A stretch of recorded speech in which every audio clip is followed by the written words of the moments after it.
कन्नौज जिले में भाजपा के पूर्व सांसद सुब्रत पाठक के विवादित बयान पर समाजवादी पार्टी ने कड़ा हमला बोला। सपा नेताओं ने कहा कि अखिलेश यादव और राहुल गांधी के खिलाफ अभद्र भाषा का इस्तेमाल न सिर्फ लोकतंत्र के खिलाफ है बल्कि कन्नौज की जनता का भी अपमान है। कन्नौज के सपा कार्यालय में शुक्रवार को प्रेस वार्ता आयोजित की गई थी। पूर्व सपा प्रत्याशी तिरवा अनिल पाल ने सुब्रत पाठक के बयान को राजनीतिक हताशा का परिणाम बताया।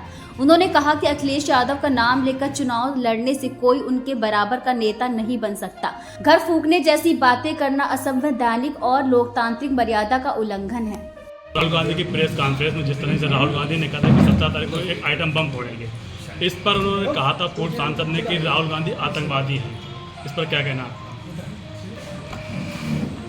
जो देश के संवैधानिक संस्थाओं को मिलावटपूर्ण बना करके देश के आम जन के खिलाफ काम करे, मैं समझ नहीं पा रहा है कि उन पे सवाल उठाने वाला देशद्रोही है या वो काम करने वाला देशद्रोही है।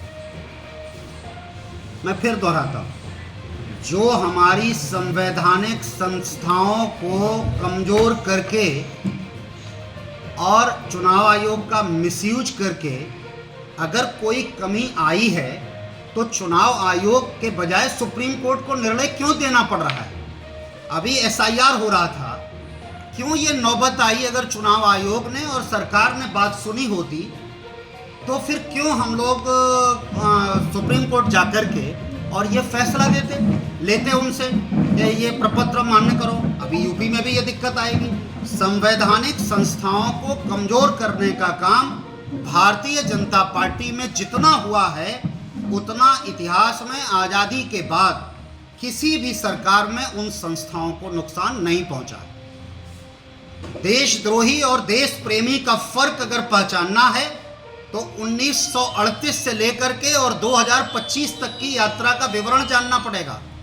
इनके जो आका हुआ करते थे वीर सावरकर जी, दूसरे एक हुआ करते थे पाकिस्तान के जन्मदाता जिन्ना।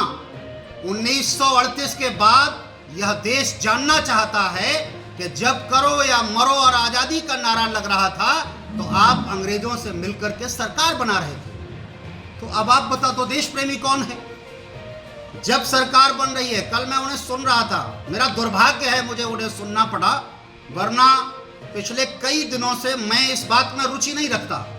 मैंने पहले कहा कि धुप्पल में सांसद हो गए। मैं जिम्मेदारी से कहता हूं, आप लोग कन्नौज की गलियां, सैनी जी संभवतः आपकी गलियों के आसपास होंगे। आप भूल गए किस अपराध में जेल काटी थी आदरणीय इन्हीं पूर्व सांसद जी ने? किस अपराध में वर्तमान भारतीय जनता पार्टी के जिलाध्यक्ष जेल गए थे? ब्यौरा निकलवाइए। हमको क्यों बता रहे हैं कि हम देशद्रोही हैं कि देश प्रेमी हैं? हम तो देश प्रेमी तब भी थे जब सरदार भगत सिंह हमारे आका हुआ करते थे। हम कुर्बानी वाले हैं, क्रांतिकारियों के अनुयायी, समाजवादी भगत सिंह के, चंद्रशेखर के। हम अनुयायी हैं गांधी के। आप गोडसे की बात करने वाले लोग हो तो देश ये सब जानता है कि 52 साल भारत का तिरंगा किसने नहीं फहराया। और एक बात व्यक्तिगत हो जाएगी, पर जिम्मेदारी से अगर ब्यौरा निकालिएगा तो हमारे और उनके भी जो बड़बड़ बोले बोलते हैं, इनके बाप दादे भी कांग्रेस की राजनीति में रहे हैं, कोई पुराने उसमें नहीं थे। आज उनको लगता है कि वो देश प्रेमी हो गए। ऐसे देश प्रेमी हो जाइएगा आप?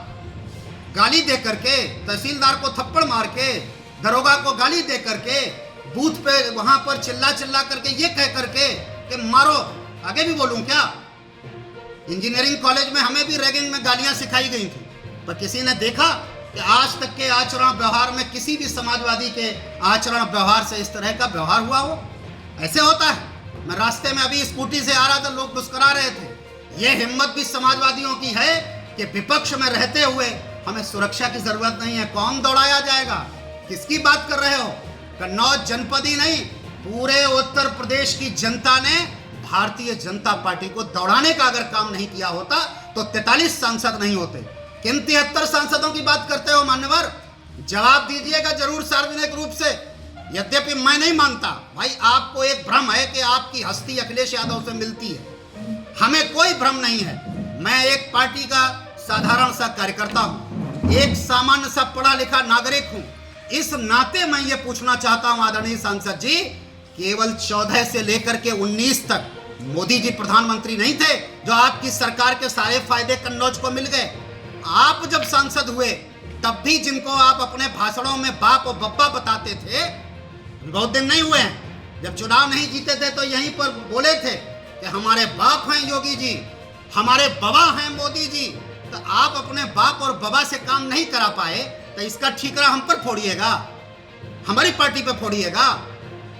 अरे भाई, मोदी जी सांसद क्या नहीं थे प्रधानमंत्री? आप बताइए, क्या योगी जी मुख्यमंत्री नहीं थे? 2019 के बाद अब तक लगातार यानी 24 तक क्या दोनों लोग नहीं रहे अपने पदों पे? अगर लाभ केंद्र से आया, अगर योजनाएं प्रदेश से आई, तो एक योजना का नाम हमारे पत्रकार साथी बता दें कि कोई भी काम नया प्रस्तावित क्यों नहीं हुआ? क्यों आपसे काऊ मिल्क प्लांट बेचने की नौबत आ गई?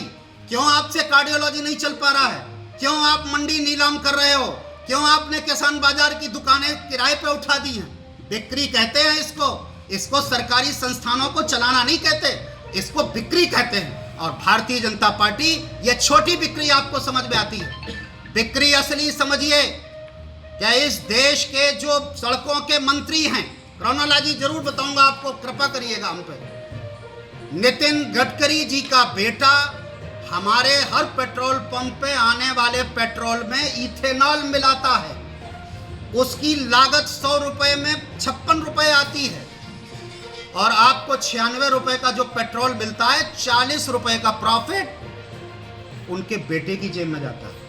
उसका परिणाम ये आता है कि अभी आप सर्च करिएगा, हरिद्वार में बद्रीनाथ भगवान के लिए ऊपर रोपवे बन रहा है, 13 किलोमीटर का रोपवे है और 4,000 करोड़ में बन रहा है। मैं हिसाब लगाया तो 300 करोड़ प्रति किलोमीटर। ये तो दुनिया का शायद ही कोई ऐसा हाईवे हो, रोपवे हो जो 300 करोड़ प्रति किलोमीटर। क्रोनोलॉजी समझिए, एक तरफ उनका बेटा पेट्रोल में इथेनॉल मिला करके आम जनों की गाड़ियां बर्बाद करेगा और दूसरी तरफ उसी मंत्रालय का लाभ लेकर के, और जो एक कंपनी है जिस पर सुप्रीम कोर्ट ने रोक लगा दी।